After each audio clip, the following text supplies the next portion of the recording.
السلام علیکم ناظرین، یہ ملی وائس کا ڈیلی بلیٹن عالمی شب و روز ہے۔ میں عبدالوہاب۔ عالم اسلام کی اہم خبروں سے قبل پیش ہے چند اہم سرخیاں۔ فلسطینیوں کی عظیم الشان فتح پر ایران کا نایاب تحفہ، اپنے ڈرون طیارے کا نام رکھا غزہ۔ اسرائیل کی پسپائی کے بعد حماس نے کہا غزہ کی تعمیر نو پر کام کریں گے۔ ترکی اپنے نیٹو اتحادی پولینڈ کو فروخت کرے گا ڈرونز ٹیکنالوجی۔ آذربائیجان کو قرہ فتح میں آئے تھے کام۔ افغانستان میں طالبان کا دولت شاہ ضلع پر قبضہ تو دوسرے ضلع میں کی عارضی جنگ بندی۔ اور بھارت میں بچوں پر ویکسین ٹیکے کے تجربے کو حکومت نے دی اجازت۔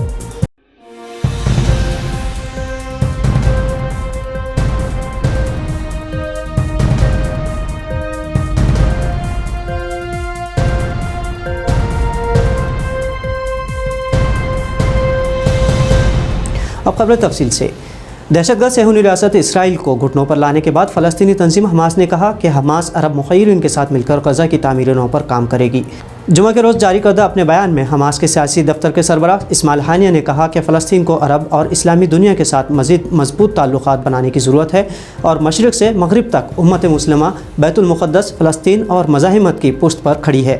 اسماعیل ہانیہ نے عرب اور اسلامی دنیا پر زور دیا کہ وہ اب مزید پیوستگی، جوڑ، تبدیلیوں پر غور کرنے اور ایک مربوط حکمت عملی بنائیں تاکہ امت کے طور پر اپنا توازن واپس حاصل کر سکے۔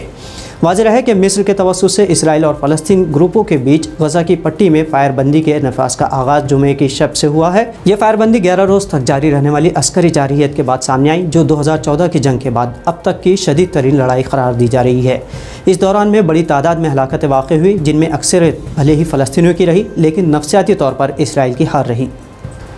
ادھر پولینڈ اپنے نیٹو ہمسایہ ملک ترکی سے مسلح ڈرونز خریدنے جا رہا ہے۔ اس سمت میں پولش وزیر دفاع نے بیر اختر TB2 ڈرونز خریدنے کی تصدیق بھی کی۔ ترکی کے یہ ڈرونز ٹینک چکن میزائلوں یعنی پروجیکٹائل سے لیس ہوں گے۔ اس کے علاوہ پولینڈ ترکی سے لاجسٹکس اور تربیتی پیکیج بھی حاصل کرے گا۔ ترکی سے ان ڈرونز کی خریداری کے معاہدے پر آئندہ ہفتے پولش صدر آندرزے ڈوڈے کے انقرہ کے دورے کے موقع پر دستخط کیے جائیں گے۔ انقرہ میں حکام کا کہنا ہے کہ ترکی اس وقت دنیا میں بغیر پائلٹ طیارے تیار کرنے والا دنیا کا چوتھا بڑا ملک بن چکا ہے۔ ترکی مختلف اقسام کے اسلحہ اور دفاعی ساز و سامان تیار کرتا ہے۔ ترک حکومت نے صدر رجب طیب اردوغان کی ہدایت پر مغربی ہتھیاروں پر انحصار کم کرنے کے لیے دفاعی ساز و سامان کی پیداوار بڑھا دی ہے۔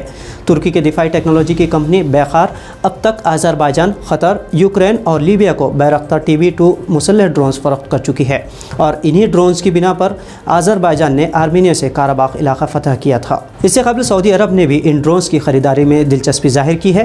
یہ ڈرونز 27,000 فٹ بلندی پر 24 گھنٹوں تک پرواز کرنے اور 150 کلو سے زائد وزن اٹھانے کی صلاحیت رکھتے ہیں۔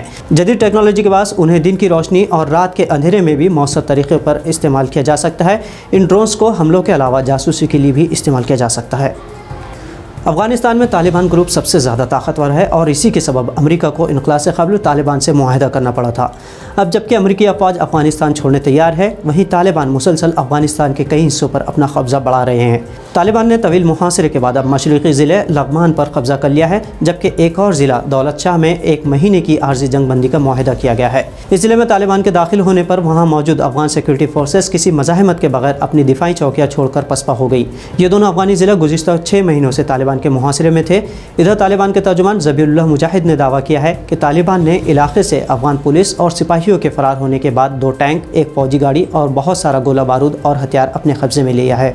افغانستان سے 11 ستمبر کے بعد امریکہ اور نیٹو کی تمام فورسز واپس چلی جائے گی اور حقیقت یہ ہے کہ ان ممالک کی کٹ پتلی بنی موجودہ افغانی حکومت طالبان کے حملوں کا مقابلہ نہیں کر سکتی۔ افغانستان کی فوجی طالبان کے خلاف لڑائی میں بڑے پیمانے پر امریکی جنگی طیاروں کی مدد کے علاوہ فوجی تربیت اور دیکھ بھال پر بھی انحصار کرتی ہے۔